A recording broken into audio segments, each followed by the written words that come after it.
What's up, everybody? Welcome to the Dropping Wisdom with Santos. And today, I have a reoccurring guest. Please introduce yourself and tell us what it's going to be about today. We're back. Yeah. You were on in my... You were on in the... I had you like episode 130 or something like that. And then I had you on an episode in the 80s. But now what we're doing, I'm doing video now. So I'm glad you came back on so we can reiterate some things on video. Yeah. So, okay, what's the name of your Fraulein Canine? Still Fraulein Canine. Yep. So the website is fk9training.com? Yep. Okay. All right. So certifications and licenses. Do you have all that stuff? What do you need? What do you need? Tell everybody exactly what all you do. Yep. So I started my canine career when I joined the Navy back in 2009. I joined as an MP, and then I went pipeline straight to canine school. And then when I got out, I did like 11 years of explosive detection with multiple different contracts, from cargo to concert arenas, hockey games, you name it. And then, as is pretty usual here in Virginia Beach, met a guy and he said, "You should just come down here and start your own thing." And I said, "You know what, that sounds pretty great." So I've been at Virginia Beach this will be my 4th year doing obedience and training. And all breeds? All breeds. All breeds. Yep. There's no all breeds and gender and male and female. Which gender do you think do you seem to think that it's harder to train? Is there one? Or breed or a gender? I wouldn't say gender, no. No, it's just every once in a while you get a dog with like really strong genetics and they're just not meant for home life. And then sometimes you have a pet parent who just can't put their dog on the ground and can't solve any problems. The parent is the enabler yes, of all the bad habits. They're a little too spoiled, I guess would be the nicest way to put that. Yeah, and there's nothing wrong with spoiling your pet, but sometimes getting it too spoiled can be problems because then it's like, you can expectations are high. Yes. Pretty much. Exactly. And you've been doing this for, you said, close to 4 years? Yeah, this will be my 4th year. And where do people go? Like, when people contact you, how do they contact you? Just through the website, through Instagram, or how do people know where you are and where you're at to notify you? So I don't do any advertising, but I do have multiple flyers up around town. So if people get a hold of me, it's usually either by email through my website or they just get my number from someone from referrals, former client. Okay. Yeah. And where do you board your dogs and train them? I converted my garage to a kennel, so it is temperature controlled. I have multiple sizes, multiple brands, whatever works for that dog, and I have an acre and a half. Yeah. Well, my question is, when someone boards their dog there, you do cats too? No. Okay. Do you have a cat? I have a cat. Okay. Yeah. They don't board them. Okay.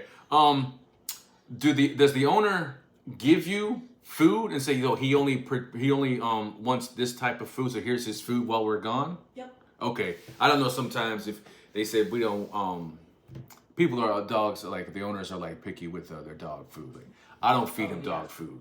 Yeah. Because I read too many bad things about like dog food isn't really good for them, because dog food really only came into existence in the 60s. So before that they were eating what we were basically eating, excluding like the common chocolate whatever that you're not supposed to feed them. Well, maybe, I don't know. Just went on a rant about this the other day. Did you? Well, go on the rant again. Exactly what you said. Dog food didn't really go mainstream and turn into a kibble until the 50s. Before that, most of the dogs were mostly farm dogs. So again, they're just getting whole foods, but scraps, whatever you had left over. And lo and behold, a few years later, after the 50s, you start seeing dogs, they're dying sooner. They got dental issues, they got skin issues, allergies, cancer. I mean, every working dog is dying of cancer these days. And it's like, well, if you spend the money up front and get them on at least a gently cooked diet, you're going to see the health benefits of it. And that's what what kind of food do you, what's your recommendation with your dogs, like the dogs that you own, what do you feed them? So my general recommendation is any wet food is going to be better than any dry food on the market. Simply because it's cooked at a lower temperature, so the nutrients are more bioavailable. So if you just start there, you're on the right track. I feed my dogs a rotation of dry food and gently cooked with raw treats. So like if I know I'm going out of town, I'll transition them back onto dry food just because I know if I'm traveling, it's easier, it's consistent. I don't have to worry about anybody getting any upset tummies. Can you explain what a raw treat is? What's a raw treat? Like chicken drumstick. Where do you get that? Just the store. Oh. I buy a pack of the raw drumsticks. If they're raw, you can feed it to them. You just can't You feed it to them bones. raw. Yeah, it's great for their teeth. The bone? Yep. I thought they could choke on chicken bone. Oh, not if it's raw. It's actually really good for them. That's where if you're feeding a raw diet, that's where they're getting all their calcium content from. Okay, so only if the bone is cooked is when it could splinter and choke the dog, you mean? Correct.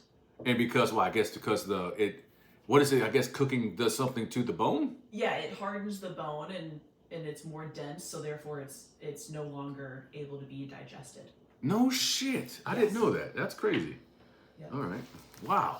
Okay. So what if you encounter like somebody says, "Hey man, I need my dog, my puppy trained," and you have a kennel with a bunch of other dogs. How do you time slot it? So I'm typically booking 60 days in advance. So for example, tomorrow I have a puppy coming in. I have a new program.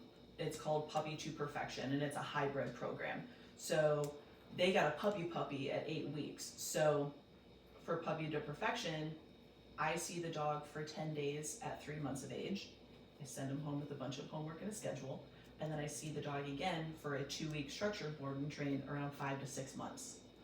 So that way we're preventing all of the potential issues.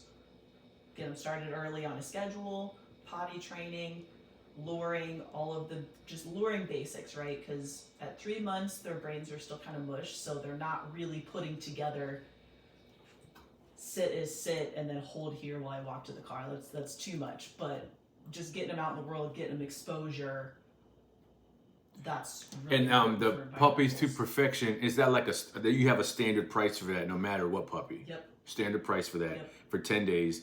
And you give them a curriculum to parent the owners, here, do this. Yes. And when do you see them again?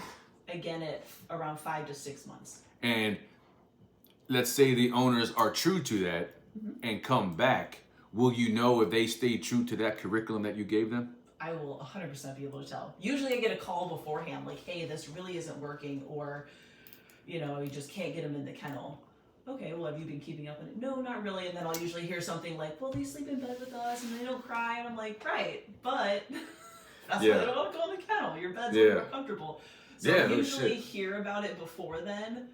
Plus, when you have a hybrid program like that, you're paying up front, so you want to get your money's worth. I have found that clients that purchase that plan are usually really, really invested. They either had a dog with issues or they just had a dog that was perfect and they just want to do everything they can to.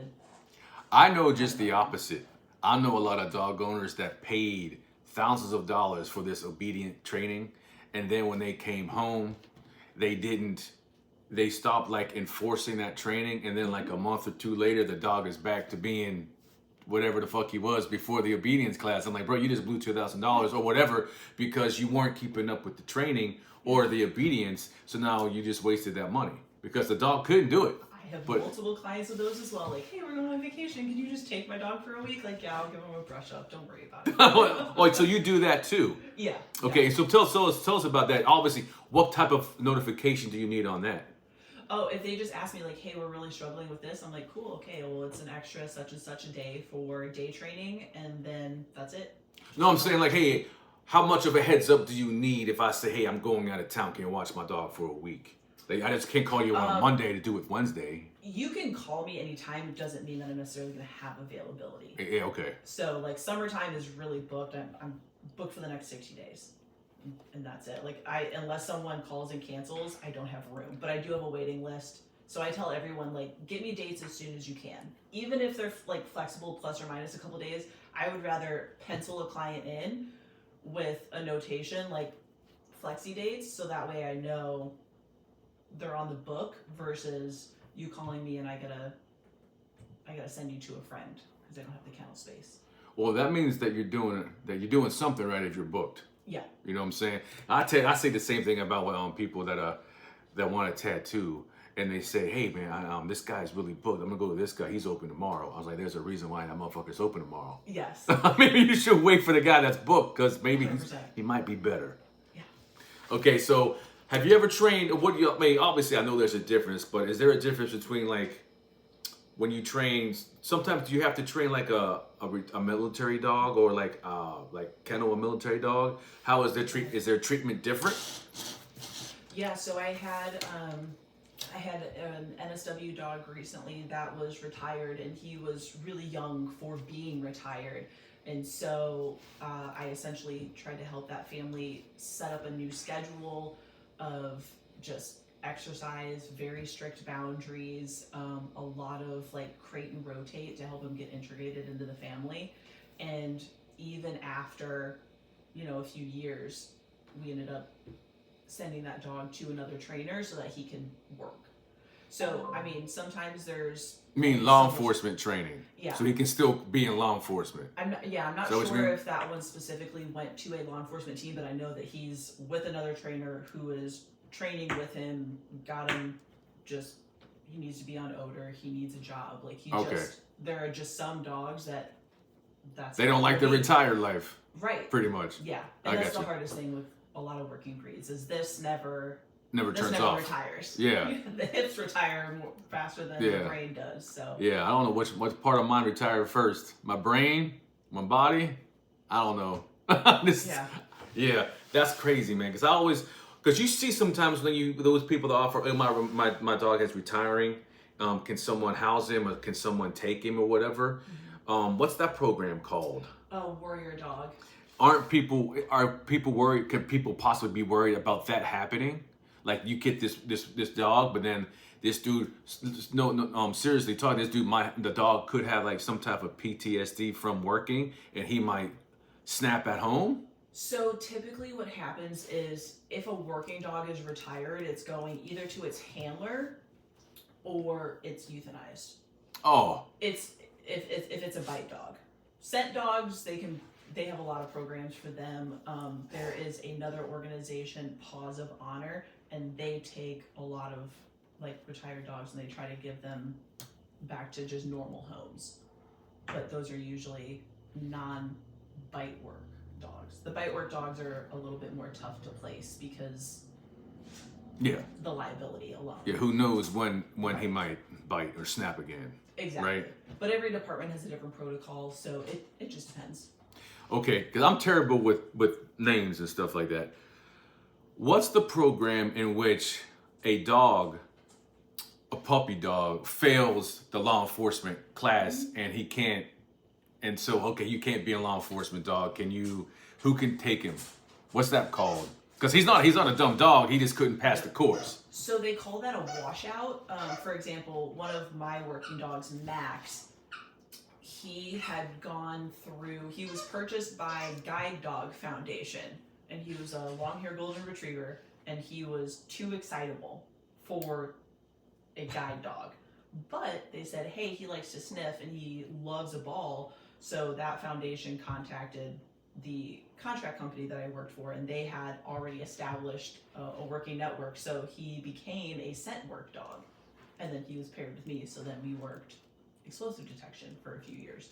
So on the back end, a lot of those companies do have connecting relationships. Like, hey, if he's not good for the guide dog, maybe he'll be a good search and rescue dog. Maybe he'll be a good, Godiva dog or something like that, right? Exactly. Yeah. Then if not, then they usually have programs where they're linked up with like a shelter or a 501c or a rescue of some kind. Do you know of any dogs that were like drug sniffing dogs and accidentally sniffed in the drug and like had like started like having a side effect from it, like he accidentally sniffed in cocaine or something? What happened to the dog? Was he how do you treat that? I personally never had any narcotic dogs. I think I had one when I was going through detection school, but that was more just for learning. I was never paired with one, but I do hear about that potentially happening for quite frequently, and it's a really big talking point right now in the police world, especially with fentanyl. Yeah. It's such a small dose. But yeah, every department now has a protocol for detoxing, recognizing the signs, and getting them to a vet as quickly as possible. Then you might have the other problem, which the dog might like the cocaine. He's like, oh, I want some more of this You never shit. know, man. But hey, it'll make them work harder to find it, right? Like, you might want to go party with that dog. that dog probably likes to party. Okay, let me read some more questions here. Explain the body language and how to assess the canine's emotional state. Yeah, so if you're looking at a dog, you're gonna assess everything from how they're standing to how hard their breathing is. You know, are they listening to any of your commands, or are they just locked in, blowing you off? You're just a dude holding the leash. Or are they responsive? Are they coming back, doing what you ask of them, and then waiting to move on? So when you kennel the dogs, do you groom them? I don't do grooming. No. You don't do grooming? No. I always find it very hard to cut the claws. I would be very cautious because I'm like, I know someone that cut it too close and then the dog couldn't stop bleeding. Me, luckily, I walk SAR so much, the pavement is his nail file. I don't have to do with that. But okay, so you don't bathe or clip the nails? If they get dirty, yeah, I'll give them a rinse off. If they're fine with the water, and I usually just text the parents and ask, like, hey, are they fine with baths, or are they gonna try to eat my hose? And if they're like, no, they're fine. Eat your hose? Yeah. They've done that before? Yeah. Holy moly. A couple of, they just get excited because it becomes like a play thing, and they'll just spray their dogs, and then they get excited and they chomp at it, and then it makes it really hard to give them a bath. But no, I'll give them a bath, or if they're in there and they've just got feathers all over their butt, I'll give them a brush. That's fine, because it's also less for me to clean. How would they get feathers? That's just what they call them. If you ever seen that, like, you have a husky, you've seen those tufts of hair. You pull them out. Yeah. Okay. Yeah. Yeah, I guess in the husky community we call that husky glitter, or something. But just for a tip, for people that want to bathe their own dog, and you have a regular bath, my suggestion is to go to Tractor Supply and just do it. Oh, you know what I'm saying? Tractor Supply has a long hair dog. Yeah, go to Tractor Supply. I think it might cost maybe like $10. You put them in, you bathing yourself. That's my recommendation. It's a lot easier. You don't gotta worry about clogging your pipes and all that stuff. For like a big furry dog, like a furry dog that sheds like every day, like SAR. Yeah. So you don't groom them. So what I want to say what your favorite breed is, but I know you don't want to be biased, but what breed do you like? Oh man, I'm getting this breed. Do you ever have like man, this one's gonna be tough, or how do you know one's gonna be tough or not? Right now, I am partial to just corgis. You have a couple of them, don't you? You watch a couple of them. I do, yeah. I like the little dogs because they're so fun and they're so cute. All of the ones that I have are really, really nice. Like, none of them are trying to bite me or have weird, aggression issues. So I just love that they're so easy. You take them out, it's like one walk around the block, and then they're that one walk around the block is like 5 miles for them, pretty much. Yeah. Okay, so another question here. You're kenneling all the dogs in your garage. Not all from the same owners or whatever, right? Mm-hmm. What if one is not fixed? I personally don't mind. Okay, but did the dogs mind? Did the dogs act differently if this one male dog isn't fixed, and then all of a sudden this female dog is in heat and they're in there? How does that behavior? I've had that happen before. If I have intact male dogs and I have a female in heat, I will just move the female I have a separate room in my house that I can put them in. Okay. If it's an issue. Now how do you clean up the mess? Do you put like a diaper on the dog? I've had clients that have diapers. I don't mind cleaning it. It's never a lot. You just they're in and out all day. That's a smell, doesn't it? Not really, no. No? Okay. I use kennel Sol mostly, which you can get on Amazon, and that stuff kills everything. Okay. How do you exercise the dogs? I see sometimes you put one on their treadmill. Yeah. Is that for your dog? Or that's for all of them. That's for anyone that'll That's get willing on to do there. it. Yeah. Okay, because that's a good way to get their exercise in if they're about that life. Mm-hmm. But how do you determine the speed of the? So I have a slap mill, which is self-propelled. What does that mean? It means Oh, like if he's when the walking, dog it gets on goes? and then if he's walking, yeah. So if he wants to get up and go, he can get up and go, and then usually a few minutes in, you see him start to slow down a little bit, and then it's not like a normal triple. I don't have to. There's no buttons. Or Okay, anything, okay. It's just So if you got one of those corgis, that might be pretty on the slow. Do they do that? no. They don't do that. No, absolutely not. Okay. Oh man, that's. What do you recommend? Because we took Sar to Gettysburg a couple months ago. What kind of what do you recommend to for flea preventive for fleas preventatives that help against fleas? So I use a combination of a yard spray with I'll have to look up the name for you and get it to you. I think it's something along the lines of like Earth Rated. They make a natural topical treatment that you can put on their backs. I've had really good luck with that, and I also have a big bag of diatomaceous earth that is a ground up powder. It's safe for humans, safe for dogs, and you just put it on your hands and put it on their skin. Oh, I never heard of that one. 'Cause I do spray the yard with what you're talking about. Yep. I don't know about that powder that you can just. You just put them on there, and then if any bugs try to get into their fur, the diatomaceous earth essentially dehydrates them. Does that give off a bad, very strong Doesn't smell? smell at all. Okay. Yeah. Okay. So you can just.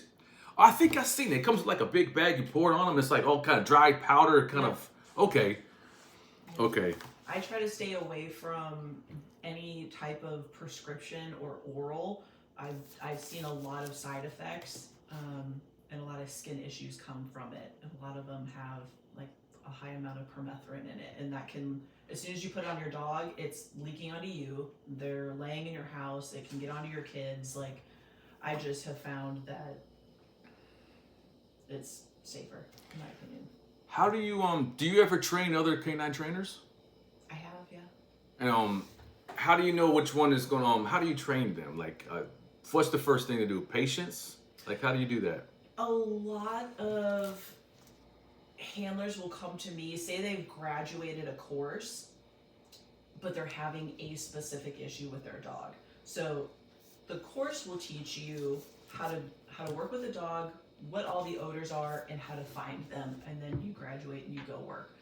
What will happen is, though, a lot of these dogs have never been in a home, so there's no help with that just simple transition phase of how do I get them to stop jumping on counters? How do I teach them to walk on a leash? Because everything up before that point is be out in front of me, go jump on that counter, go get in that cupboard, because you need to find the odor, because that's your job. Okay. So that's when a lot of them come to me like, hey, I want to implement some more structure. How do I do that? I don't want to just throw an e-collar on them and start correcting them. And I'm like, that's good, don't do that.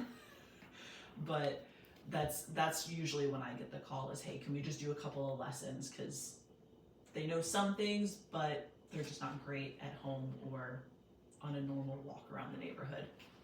Do you find certain breeds or genders better at doing particular jobs?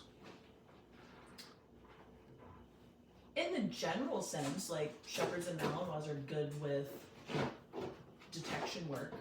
Because I know when we watch like How to Catch a Smuggler, and we see the dog, sometimes it's not a cane, it's not a German Shepherd. It could be like a smaller little dog that's sniffing for the drugs. And I find that cool because usually you only see like the shepherd, but I don't know if other dogs, or what about like can you tell like, okay, this dog is going to be good at this, but or not, or how can you tell? Are you able to tell that earlier? Like the terriers, right? Like even the Navy at some point used them, like get into those little small spaces. Like terriers used to be used, I believe in England, don't quote me on that, but they were used to hunt rats during the plague. So naturally good hunters, good sniffers. you see some of those dogs in detection too. So Have it you just depends. have you ever worked with cadaver dogs? I have watched handlers work cadaver dogs, but I have never personally worked them. Because I always want to know, how high of a percentage are they correct? Are the dogs right? Because lots of times we see documentaries and these dogs, oh, the dog sees something, then they do a dig and they didn't find shit. It's well, something could have been moved, but like, how accurate are the cadaver dogs? Do you know? I don't know, and that would be. I mean, I could definitely find out. I'm just asking you questions. I don't know if you ever dealt with them. They're just information. I just questions I ask because I'm like, I wonder how accurate they are because with all other like when you go to do they can smell like at the airport, they're on point when they come to like this suitcase has drugs, and that's on point. That suitcase has drugs. So I'm like saying, I just don't know how. I just find it crazy how a cadaver dog can find a dead body months or like years afterwards. Like, how is that scent still there? What I always find fascinating about them is how long they can work before actually finding the odor. Oh yeah, how long do they? I've known some that have done hours of searching. Really? And then found something. Yeah, because they'll go and then they'll take a break, and then they'll go and then they'll take a break. Because usually if they're getting called, it's a full search party situation. But that always to me was like, wow, for the dog and the handler to be that well, like physically, Yeah, and mentally to because you have to be keep going, yeah. Versus a detection dog, it's pretty quick, like just as your work schedule, you're throwing out odor, they're doing something almost every day, and so are the cadaver dogs, but the cadaver dogs are getting called a lot less than explosives or narcotics. So it's always an interesting, like, the training never stops for either one, but just the athleticism. Yeah, I never really thought about it. I mean, that is a part of the dog. That job is always intriguing to me because I always, well, how do they? Because they talking about this documentary about this dead body. I was like, that motherfucker's been there a while. Mm-hmm. It ain't like days. Right. So that scent, how can that scent still linger there for if it's months way past it? You know what I'm saying? But yeah, that's always intriguing to me. So, what else can we talk about what you do? Because I don't want to miss out any questions. Because sometimes I don't want to say, okay, that's it. And we should have talked about that. You know what I'm saying? I did make a notes section. Good. Bring it up, man. Because I hate doing that. Oh, we should have thought about this or something. Yep. All right, let's see here. We talked about puppy to perfection. Oh, I got a new dog. You got a new dog? Yeah. Well, what? I told you that. Is it a puppy? No, he's an older dog.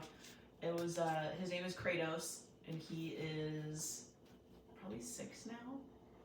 And he was owner surrender that we just ended up keeping. Yeah. Well, that's cool. What kind of dog is he? He's a Mal. Is he? I'll see him in the pictures. It's like, yeah. Is he? What's your other dog's name? Zed. Yeah, and they're I think I met Zed one time. I bet both of them at your house, didn't I? I think so, yeah. Because they just walk up to you and sniff you and like, all right, see ya. Yeah. They don't. Yeah, that's probably it. Yeah. Yep. Well, that's cool. So that's probably keeps Zed company. Oh my gosh, it's like Jurassic Park in a house. No, they love each other. What is the I wonder what does the cat think? The cat? What's your cat's name? Franco. Franco. After what? I just couldn't think of a name, so I was watching a James Franco movie, so I was like, I'll just call him Franco. Okay. I could imagine what that cat's thinking. The only cat in the house, all these weirdo dogs everywhere. Like, what the hell's going on here? Him and Zed are good. I don't let Kratos meet the cat because he is way too interested, and he doesn't chase squirrels or anything, but he definitely, like, he's got a ball in his mouth and he'll start, like, chomping at it. I'm like, yeah, you don't need to meet the cat. Yeah. Yeah, sometimes I would worry. It's like, man, he might think that's some other type of toy. Yeah. Yeah. And my cat's 14, so.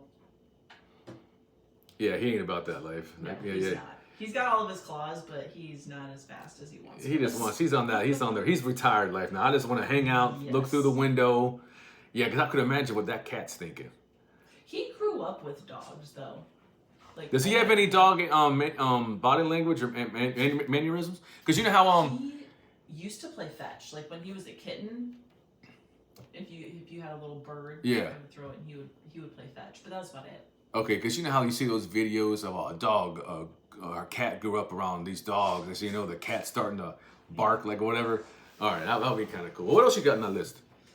I mean, that's really about it. Everything else with business, like, I mean, I had a couple of. I have the one new program. I stopped doing doggy daycare, and now I'm just doing lessons, boarding, and board and trains. What's doggy daycare? Why is that? Just because it was just too much on your plate? It was just too much. Like, I can't be home for certain hours and also schedule lessons and be gone from the house, and then it just became too much. Yeah, like Sar, he's turned 7 this year. He's too old for you to kennel for a week to train. This Look at him. He's like, man, I ain't about that. Look at him. Train. I'm training my humans. I don't need train. I think 9 years old is the oldest dog that I've had in a board and train. Okay, well that's not bad. That's good. Yeah. Was the dog willing, or was he like, Great. okay, Yeah. okay? Let's see. Have you seen any more? Have you seen another since the last time we talked? Any paranormal activity? No paranormal activity. Any UFO or aliens? No. I'm waiting, but no. All right. Okay. Well, how about this? What advice can you give someone that's thinking about going into your profession? I would say do it. Train under someone who you believe can be a good mentor, and go to every seminar that you can, and take your first year and just absorb information. Like, I would learn from a bunch of different people, take a bunch of classes. Even online training is really great, because everybody has different styles. Everyone's got a crazy opinion, but if you learn from everyone, you're going to be able to kind of pick and choose like what you think works, and then you're probably going to spend another year figuring out like if what you thought was right, or if there's a better, easier way. Okay. One more thing. This is over. I think I brought the. What do you call that Goodyear blimp suit that you guys put on? The decoy bite suit. Yeah. Yeah. One of my. I thought I was supposed to get into one of those decoy suits. What's the purpose of that? It is. You can use it for just maintenance training, and there are different levels to each suit, right? So a comp is your lowest, thinnest suit. You have semi-comp, and then you have a training suit, which is like the extra big marshmallow suit. And that's for like longevity, dogs that know what they're doing, and you're just running them through it. Okay, so which suit will I be put in? And who's going to attack me? My semi-comps, they're all semi-comps, but by now they're probably all comps, so... Franco? Yeah, Franco attacked me. Yeah. I could have my littlest dog, Zed, has been on a suit before, and you will barely feel it. All right, you can have a corgi attack me too, whatever it takes. I just see those big boys. I'm like, damn. I was like, man, if he misses that hand, what if he bites the hand and not the arm? How accurate are they with their bites to the arm?